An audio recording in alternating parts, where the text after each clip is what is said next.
Home buyers are getting the biggest discount that we've seen in the last 2 years, and listings are piling up. Plus, it might be harder to buy a house, according to Jerome Powell.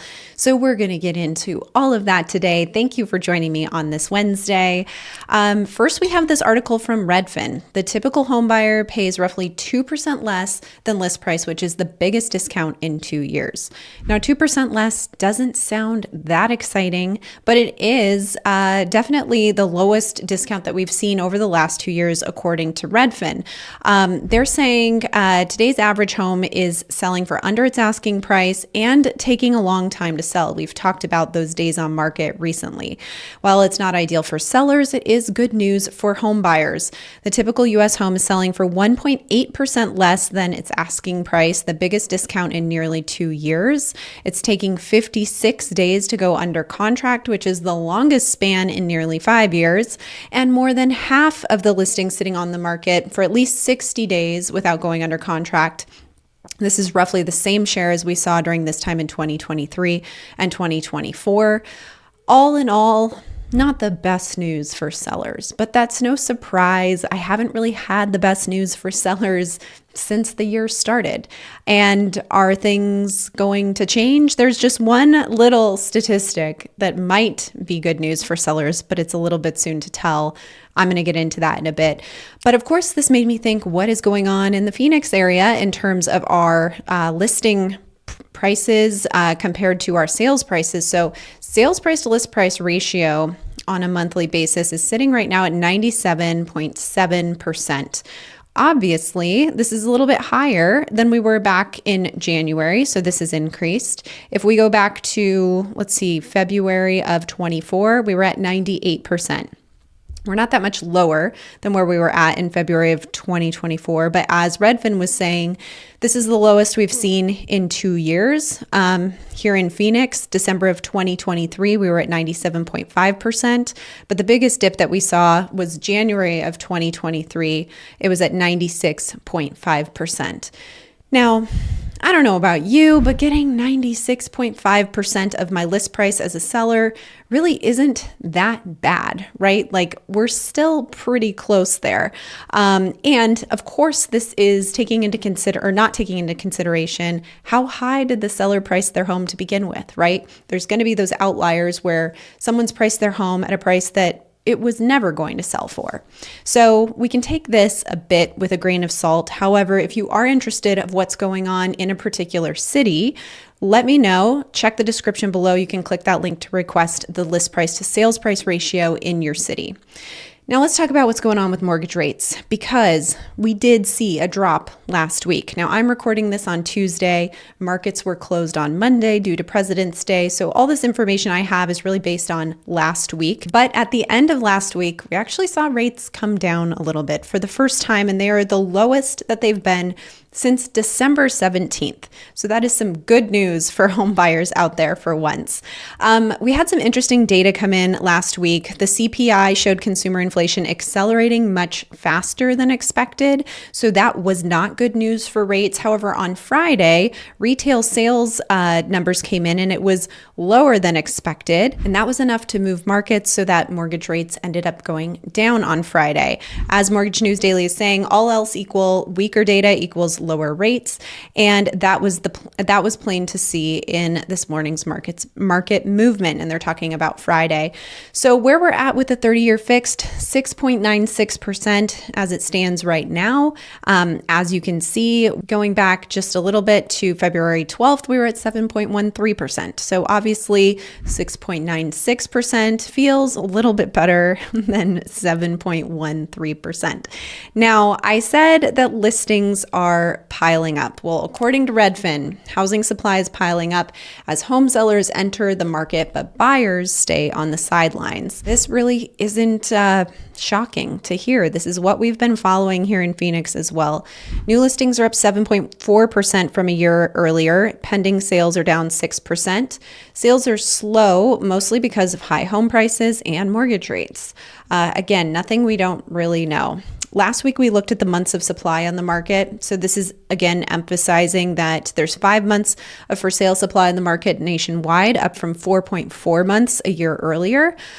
This is the most since 2019. So we're definitely seeing an increase of inventory, and Redfin's reporting this nationally, but we're certainly seeing that here in the Phoenix area as well. Here's where we're at with our active listings. So we had a couple weeks there where the increase was a bit slower, and then between last week and this week, we saw a bigger increase. Again, we're sitting at about 23,000 listings on the market active. But what's interesting to look at is, these are active listings. So obviously they're piling up over time because they're not being taken under contract by buyers because our buyer activity is low. But the question is, how many of these are new listings and how many are, old listings who've been on the market for a while? And so I wanted to look at the new listings data to see where this is tracking. And when you look at 2025, which is the red line, you can see January, we had 10,542 new listings, which is clearly more than we had in previous years. So 2024 is this light green. So in January of 24, we had 8,724 new listings hit the market. In 2023, we had 7,507. And then in 2022, we had 8,660. So January of this year definitely had more new listings hitting the market, in addition to having, those listings pile up. So that's why we were seeing a much larger number of active listings on the market altogether. If we go back to last year at this time, which is the blue line, we were only at about 16,000 listings on the market. Today, we're at 23,000. So that's one of the reasons we're seeing that big difference. Now, February obviously isn't over yet. We've already added 5,000 new listings to the market. Last February, we had 8,400. And then in 2023, we had 7,300. 2022, we had 8,600. So we'll see how this tracks. We have about half the month to go, a little less than half of the month. And we'll see if we beat, this 8,400 or 8,600, which will be a good indication of whether or not we're still seeing more new listings come to market. Last week, I talked about how anecdotally, I was seeing a lot of new listings hitting the market. It may have been last week or the week before, with a lot of sellers reaching out to me, and that is continued. We have a lot of clients reaching out to us about selling their homes. And as I've spoken with other real estate agents out there, they're seeing the same thing. In addition, one really interesting thing is our photographers are booked up. So our listing photographers are obviously getting a lot of inquiries from real estate agents who need their listings photographed, which means that this isn't just me seeing all of these new listings coming to the market. So it'll be interesting to see how things progress and whether or not these buyers come out of the woodwork to take these listings off the market. So what is going on with buyers? Well, last week, Jerome Powell said that he predicts there will be a time when mortgages will be impossible to get in parts of the US. So that is not very encouraging, knowing already that there's barriers for buyers out there because of prices and mortgage rates.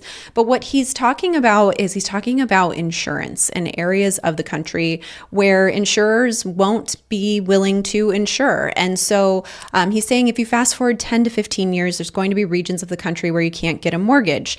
Insurers have been canceling policies across the country as climate change intensifies natural disasters, saddling them with multi-billion-dollar losses.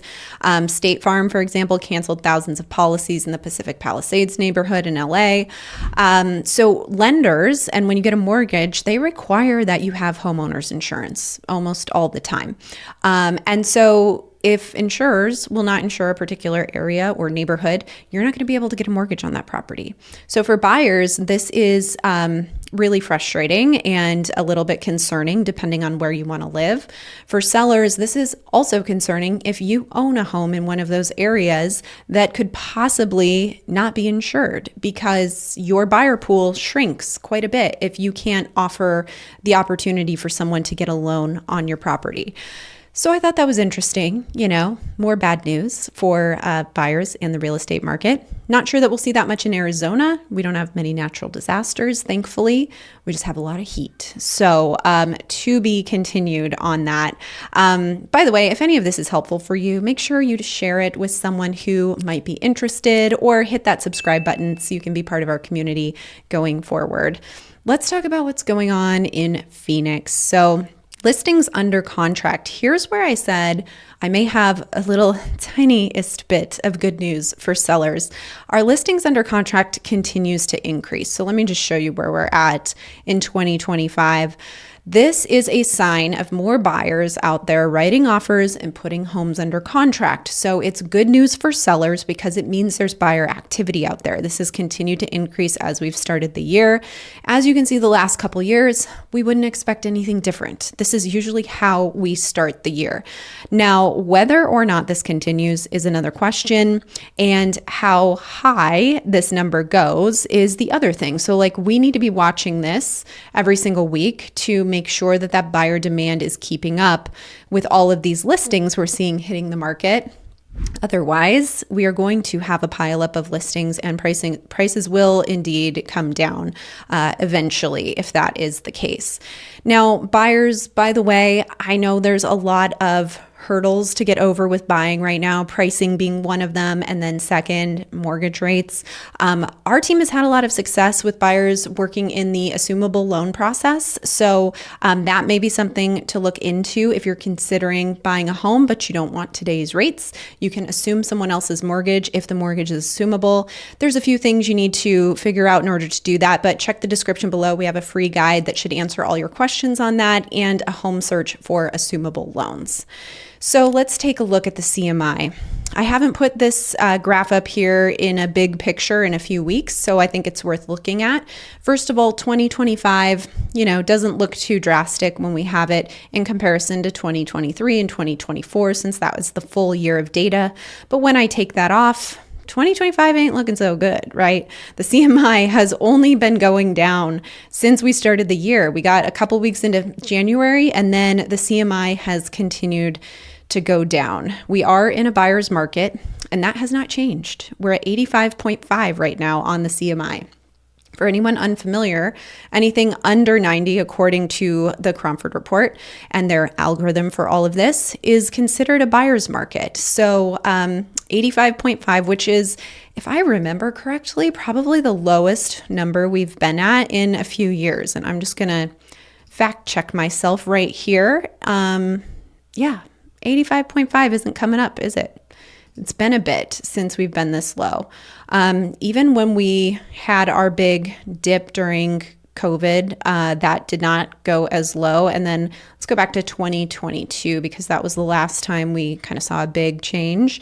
And the lowest that we were going there was 94.7. So yeah, definitely moving into a buyer's market here. Now we have our supply continuing to increase, which is the culprit. Demand hasn't moved all that much, but supply is at 91.1. So it's only 9% below normal. And then we've got our demand, which is about 23% below normal. So demand is not keeping up with supply. If we look at our table of cities, every arrow is red except for Goodyear and Queen Creek, meaning that all of these major cities saw a move away from a seller's market and accelerated towards a buyer's market over the last month. Now, that said, Chandler, Tempe, Scottsdale, Gilbert, Paradise Valley, Fountain Hills, Phoenix, all are still in a seller's market technically. The cities in a buyer's market is anything under a 90. So Goodyear, Queen Creek, Surprise, Buckeye, and Maricopa, although we see Goodyear and Queen Creek are making some moves towards a balanced market once again. So we'll see if that changes. Now, the overall change month over month with all of these cities was negative 8%. Last week, it was negative 5.5%. So again, showing an acceleration towards this buyer's market with all the major cities combined. Now, for the contract ratio, we've been looking at this every single week. And as a reminder, the contract ratio is looking at the number of homes on the market available for sale, comparing that to how many of them are actually under contract. We've got a few zip codes that are a little bit warmer, these yellow ones here. So Tolleson, that was Chandler, 85226. We've got Peoria, 85381, and Glendale, 85310. A couple hotter zip codes, this tiny one here, 85045, is considered a frenzy because we have only 14 active and 16 under contract. So as I said last week, that is a really small sample set, so I would take that with a grain of salt. We're still seeing a lot of green on here, some blue. So we'll have to continue to watch this because the CMI is definitely looking a lot weaker than the contract ratio. Contract ratio obviously is showing every single zip code on here, and it is also moving a little bit quicker because it's measuring those listings that are active and how many are under contract, and it can kind of track that daily or weekly pretty well. The CMI is a little bit more of an intensive formula that goes into it, and so it's not always quite as current. I want to see what the overall contract ratio looks like, however, so that was the map, but when we look at everything all together, we're at 35.2, which is an increase from last week of 33.6 and 31.5 the week before. So the contract ratio has actually been increasing while we're seeing the CMI decrease. Now, one reason I think this could possibly be is we saw those listings under contract starting to increase, right? So this is taking into account all those listings that are going under contract as compared to the ones that are on the market.